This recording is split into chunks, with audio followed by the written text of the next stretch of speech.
Lijep pozdrav iz cvjetne oaze. Prilično je zahladnilo, listovi jakona su počeli da tamne i to je znak da se gomolji moraju vaditi. Znači, današnja tema je jakon ili inka korijen. Inka korijen pripada familiji Asteracea, kao što je recimo hrizantema, maslačak, topinambur. Po izgledu gomolja moglo bi se pretpostaviti da je srodan batatu ili slatkom krompiru, ali to nije tačno. Jakon može narasti od 1,5 do 2,5 metra.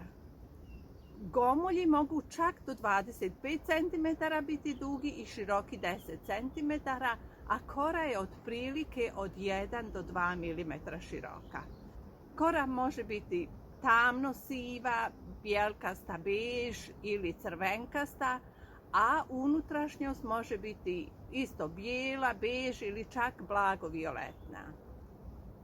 Jaku na starom inka jeziku znači voda. Znači, gomolji jakona se u velikom dijelu sastoji od vode, ostatak su ugljikohidrati. Za razliku od krompira koji sadrži škrob, vlakna jakona sadrži prirodni probiotik koji je jako važan i koji pospješuje razvoj korisnih bakterija u crijevu.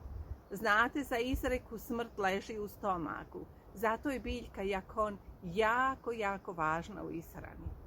Ona pravi ravnotežu između korisnih i onih ne tako dobrih bakterija. Ja imam negdje 8-9 biljaka koje sam posadila u proljeće.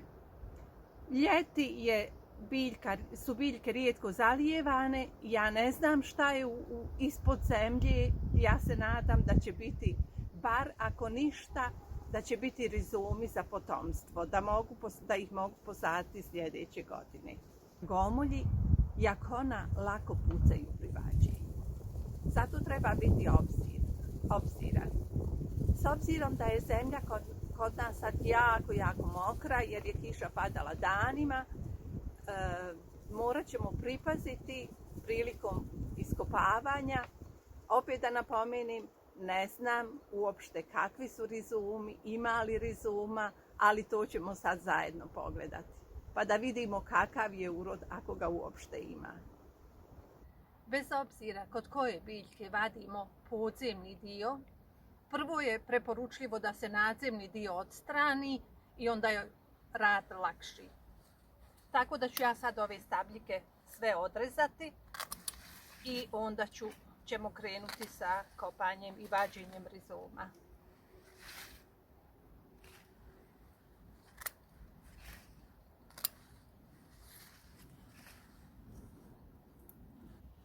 Evo, ovo je jedna biljka.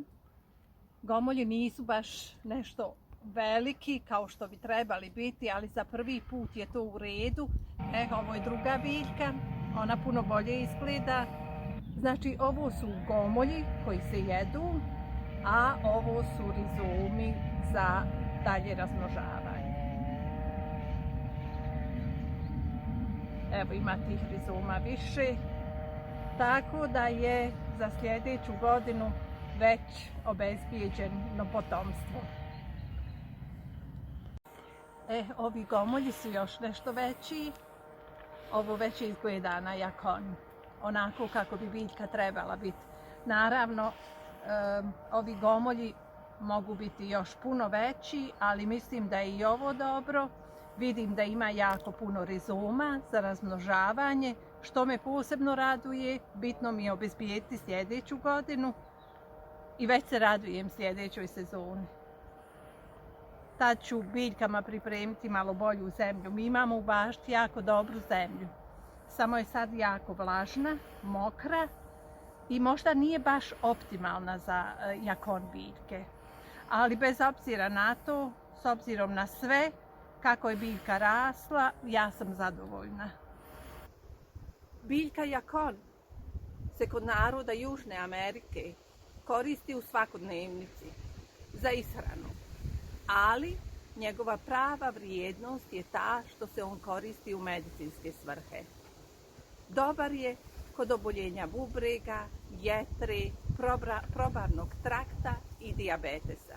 Za dijabetes se koriste listovi od kojih se pravi čaj. Kako se može koristiti u kuhinji? Može se koristiti kao prah, kao čips, kao pomfri, za kuhanje raznih slanih jela.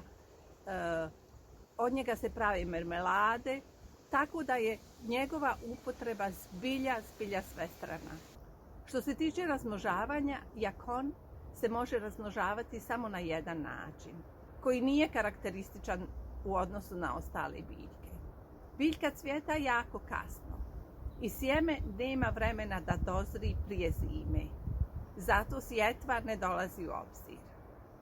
Ovi gomolji koji se vade, ja sam mislila da se oni mogu razmnožavati kao i batat, zato što gomolji liče na gomolje batata. Pokušala sam, ali to ne ide. Jedini način razmnožavanja je rizomima. Znači, kad se biljka iskopa, onda su u zemlji ti gomolji. A u sredini, na mjestu iz kojeg niče stabljika, tu se nalaze, biljka obrazuje male rizome i ti rizomi se koriste za sadnju sljedeće godine.